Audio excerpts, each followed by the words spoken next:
নারী চাইলে সবই পারে তা প্রমাণ করে গেলেন পলাশ সাহা নামের এই র‍্যাব কর্মকর্তা। তার জীবনে গুরুত্বপূর্ণ দুজন নারী তার জীবনের এই কাল হয়ে দাঁড়িয়েছে, তার মা এবং তার বউ। সে চিরকুটে সেটা লিখে গিয়েছে যেন তার মৃত্যুর পর সমস্ত স্বর্ণ অলংকার তার বউ নিয়ে যায় এবং বাকি সব সম্পত্তি তার মায়ের। তো বোঝাই যায় যে দুইটা মানুষ তার জীবনটাকে কতটা অতিষ্ঠ করে তুলেছিল। নারী, তুমি সব পারো। তুমি চাইলে একটা পুরুষের জীবনে ফুলের বাগান তৈরি করে দিতে পারো, আবার তুমি চাইলে সেখানে আগুন ধরিয়ে দিতে পারো। আজকে নিউজটা দেখে সেটাই মনে হলো। আসসালামু আলাইকুম। আমি তো সবসময় ফানি ভিডিও তৈরি করি, আজকে একটু অন্যরকম ভিডিও নিয়ে আসলাম আপনাদের জন্য। আমার মনটা আজকে অনেক খারাপ। এই যে ভাইটাকে দেখছেন, এই নিউজটা দেখার পর আপনারা হয়তো অনেকেই দেখেছেন, আমাদের মহিলাদের আরেকটু আসলে সংযমী হওয়া উচিত। বিলাসিতা একটু কম করে যদি মানুষগুলো ভালো থাকে, সমস্যা কোথায়? ভাবা যায় কতটা অত্যাচারিত হলে এরকম লেখে যে আমি স্বর্ণ গয়না সব আমার বউকে দিয়ে গেলাম আর বাকি সব আমার মায়ের। আসলে আমরা পুরুষের কথা কখনোই চিন্তা করি না। পুরুষ মানুষের আবেগ অনুভূতি, তাদেরও যে দিন শেষে কান্না পায়, তাদেরও কষ্ট হয়, আমরা নারীরা এটা বিশ্বাসই করতে চাই না। আসলে পুরুষের মস্তিষ্কে এমনটাই ঢুকিয়ে দেওয়া হয়েছে যে তোমার জন্মই হয়েছে দায়িত্ব নেওয়ার জন্য। পুরুষ কিন্তু সেটা করে। তোমার জন্ম হয়েছে কষ্ট সহ্য করার জন্য, তুমি কখনো কাঁদতে পারবা না, এটা সেই ছোটবেলা থেকে পুরুষের মস্তিষ্কে ঢুকিয়ে দেওয়া হয়। পুরুষ কখনো কাঁদে না, কিন্তু তাই বলে কি পুরুষের কষ্ট হয় না? অনেক কষ্ট হয়। পুরুষ মানুষ তাদের কষ্টের কথা কাউকে কান্না করে বুঝাতে যায় না। আমরা যেমন কথায় কথায় কান্না করে দিতে পারি, আমাদের আবেগ অনুভূতি প্রকাশ করতে পারি, আমরা মেয়েরা, পুরুষ সেটা পারে না। তারা বারবার বোঝাতে চেষ্টা করে, তারা বারবার বলতে চেষ্টা করে, তারা হয়তো শাসনে বোঝাতে চেষ্টা করে, তারপর বাধ্য করার চেষ্টা করে, ধমক দেয়, অনেক কিছু করে, কিন্তু তারা কিন্তু কাঁদতে পারে না।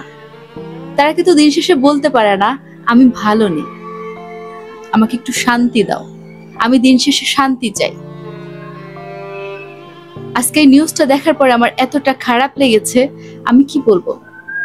মানে এখানে আর একটা ব্যাপার, মানে শিক্ষণীয় একটা ব্যাপার আছে ছেলেদের জন্য, পুরুষের জন্য, যে জেনারেশন যে গ্যাপ ব্যাপারটা, স্বামী স্ত্রীর মাঝে যদি জেনারেশন গ্যাপটা একটু বেশি হয়ে যায়, আমার মনে হয় এই মানসিক যে বোঝাপড়ার ব্যাপারটা, এটারও অনেক গ্যাপ থাকে।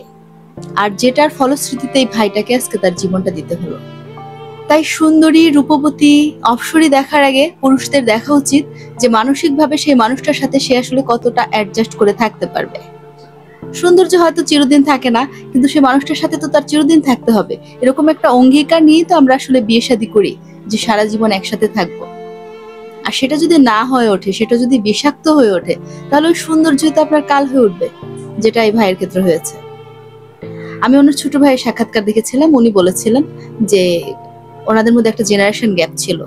কিন্তু অদ্ভুত ব্যাপার হলো, আমরা পুরুষরা আর একটা জিনিস বোঝার চেষ্টা করে না, সেটা হলো আমরা আমার মাদেরকে ভালোবাসবো। মা আসলে ভালোবাসার জিনিস, এখানে আর কোনো দ্বিমত পোষণ করার কোনো সুযোগ নেই। কিন্তু মাও যে একটা মানুষ, মা যে শুধু আমার মা, আমার বউয়ের মা না, এটাও বোঝা উচিত। মা আমাকে যেমনটা করে ভালোবাসে, আমার বউটাকে কি ঠিক তেমনটা করে ভালোবাসে, এটাও পুরুষের বোঝা উচিত।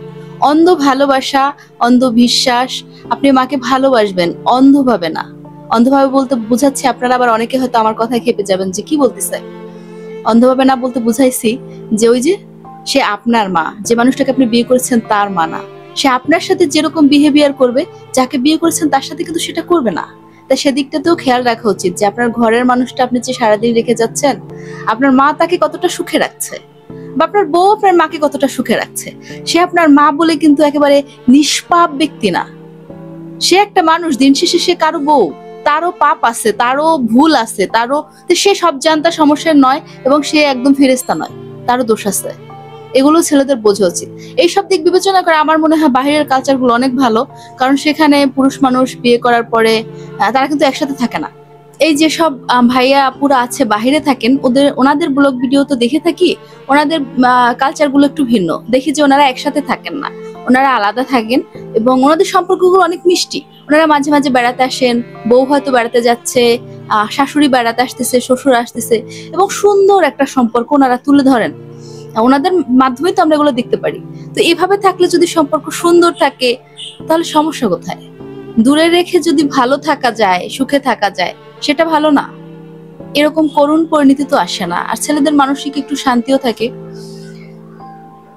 আর বৌদেরও একটু আসলে চাহিদা কম থাকা উচিত। এত চাহিদা, স্বর্ণ গয়না, কত মেয়ে আছে আসলে কপাল, কত মেয়ে আছে কোনো চাহিদা থাকে না, স্বর্ণ গয়না এসবের কোনো লোভ থাকে না, তারপরেও হয়তো তারা সংসারটা করতে পারে না। তাদের ভালোবাসার জন্য একটু জায়গা থাকে না পুরুষের মনে। আর এইসব মেয়েরা দিন শেষে জিতে যায়। এ হয়তো আরেকটা বিয়ে করবে, আরেকটা সংসার হবে, এখন ইমিচিউর হলে আবার মেচিউর হবে, সবকিছু হবে, কিন্তু মাঝখান থেকে ভাইটা চলে গেল। খুবই দুঃখজনক। আচ্ছা, অনেক কথা বললাম, আজকের মতো চলে যাচ্ছি। ভালো থাকেন, সুস্থ থাকেন, আর ওই ভাইটার জন্য দোয়া করি।